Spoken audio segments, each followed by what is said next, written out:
Hello everyone and welcome to a brand new video.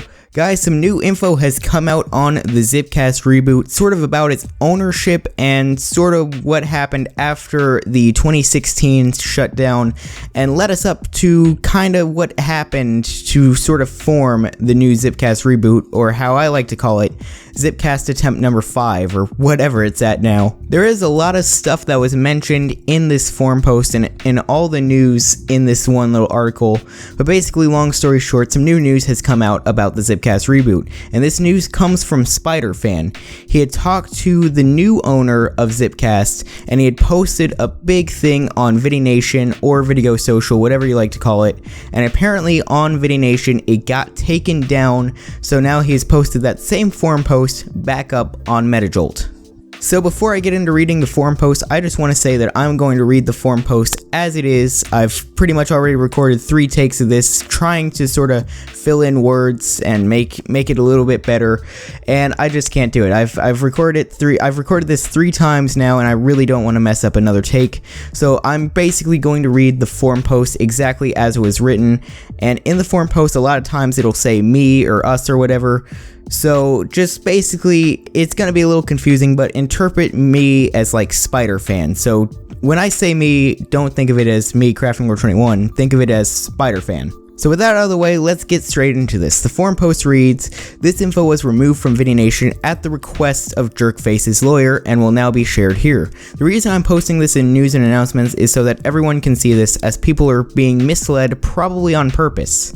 I obtained this information during a conversation that I had in the VidBit Future Discord with Alex, the new co-owner of Zippcast. I told this to CL21, but he hasn't/didn't make a follow-up video to his last video, so I'm posting it. This is what I got. Alex had no involvement with the original Zippcast. Alex has been on the site for a few weeks, and he apparently helped form the site. As Noah told CL21, Lewis did most of the work for the site, but is taking a step back to avoid hate. Alex didn't/doesn't like Lewis and thinks that he is a jerk but does not hate him. Lewis apparently doesn't like me or Mac but doesn't hold a grudge. Somebody by the name of DJ is the new owner of Zippcast. Myself and Mac were on a blacklist from Zippcast. Even with that, Alex will do everything in his power to let us both on the site, which is something that I will talk about in later in this video basically, but I do find it kind of awesome that even though, Zippcast isn't the most reliable thing in the world, if this whole thing is real, if Alex is a real person and all the owners are real, I don't know how exactly to describe it other than that, then that's pretty awesome that despite the blacklist, that Alex is letting Spider-Fan and Maclar on the site. Getting back on track for the forum post though, he says, Alex doesn't know why Lewis apparently doesn't hold a grudge against Mac and myself, and yet we're still on the blacklist. Alex seemingly flip-flopped on the issue of the blacklist, which makes me suspicious. Lewis does not hold power anymore, and he says Lewis needs to grow up and handle hate better. This one is a direct quote from Alex. He says, he practically funded the site and we decided to take over the project for a small amount of money. Things happened. Late October, DJ was given control and hired me. We formed a team. DJ and Alex interviewed people in late October and hired 4 people, and Alex was the first to be hired. This is another story that is confusing and suspicious, he says in brackets. Excuse me, not in brackets, parentheses. He also says here, let me get it real quick. He also says here that this is another direct quote from Alex. Lewis wanted the site to come back up, and him and DJ were relatively close friends at the time of the original Zippcast shutdown, so he helped. And around the VidBit shutdown, Lewis got pissed at people accusing him of DDoSing VidBit, so he handed control over to DJ and basically vanished. The last time either DJ or Alex talked to Lewis was about a month ago, and that was to check on the site progress. DJ had no involvement with the original Zippcast. And now Spider-Fan says here, this is ending all of the stuff that the new owners have said about Zippcast, and these are Spider-Fan's thoughts here. He says, my overall thoughts were suspicion. It seemed as though something fishy was going on. I could not pronounce that. He says, in agreement with Noah Productions, there was the thought of maybe just poor word choice and things could be clarified, such things as the blacklist, how Alex got involved in Zippcast, as well as Jerkface's role in all of this.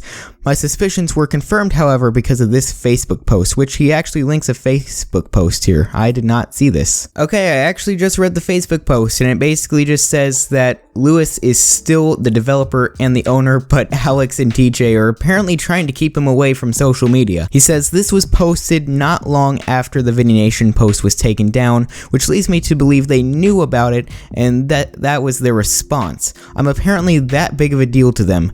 Couple things I would like to address. 1. The info I obtained are not rumors, but straight from the co-owner's mouth. 2. Apparently Jerkface has a big role, which leads me to believe very little has changed from the past iteration.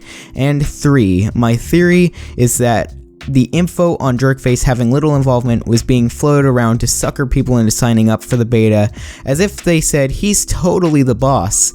People would not be interested. A second part to that would be Jerkface was probably irked by people liking the idea of his little to no involvement. The reason I'm even talking about any of this is because I don't want people to be misled again. This is coming from somebody who, mind you, was annoyed people with how pro Zippcast I once was, but I and many others were misled into believing that things were going to be better. In 2014, they were not, and they never will be better. So that right there is the entire forum post that Spider-Fan made on Metajolt.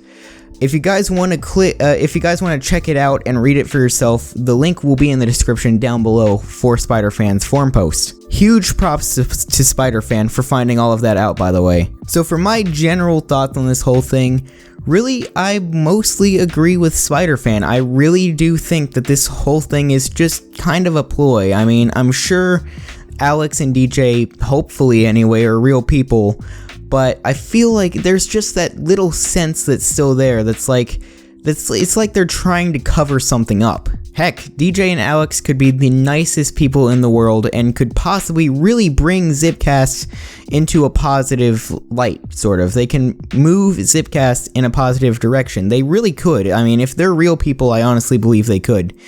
But I still feel like there's a certain sense of them also just wanting to cover something up behind the scenes. Because in my eyes, if you have to keep reminding people so many times that Lewis is not going to be prevalent on the site, I mean, seriously, how many times have they reminded people that Lewis won't be on the site? It's like, to me, for some reason, just reminding people that many times that Lewis is not going to be in the forefront of things, it almost just feels like a cover-up of something. It almost just feels like they're covering up the fact that Lewis really will be in the forefront of everything, but they're just trying to trick us and make it seem like he's not. It's just a very, very weird situation that Zippcast is in right now that honestly I don't know if it'll work out again for like the 5th time. I really honestly don't know, like, really what to think of Zippcast right now. Because believe it or not, I was on the original Zippcast. I was there in late 2015 and early 2016. I didn't do much on it throughout the summer, throughout the earlier parts of 2016 leading up to its shutdown, but I was there and I was seeing what was happening. And it was honestly quite upsetting to see just how much Lewis was destroying his own community. But at this point, I really just don't know what to think of Zippcast. It's like, if everything that's being said here by Alex and DJ are real, if Alex and DJ are even real people, which I assume they are, maybe, then Zippcast could potentially be better. But again, I still just have that odd feeling that something is just very fishy about it. So definitely feel free to leave a comment down below on what you guys think about this entire Zippcast situation, because honestly, I'm just really stumped on all of this. I just really actually don't know what to think. And a lot of times with this kind of stuff, I feel like you guys are smarter than me anyway about these alternative websites and all that, and sort of the news behind the scenes. I feel like a lot of you guys clear things up for me on certain websites like Zippcast, and even a lot of the info about VidBit Future was really cleared up more for me, all because of you guys. So definitely you guys are a big help to this channel. But anyway, that will be about it for this video. I hope you guys enjoyed. Leave a like if you did, subscribe to become a Crafting Lord. This is Crafting Lord 21, and I'll see you guys in the next video.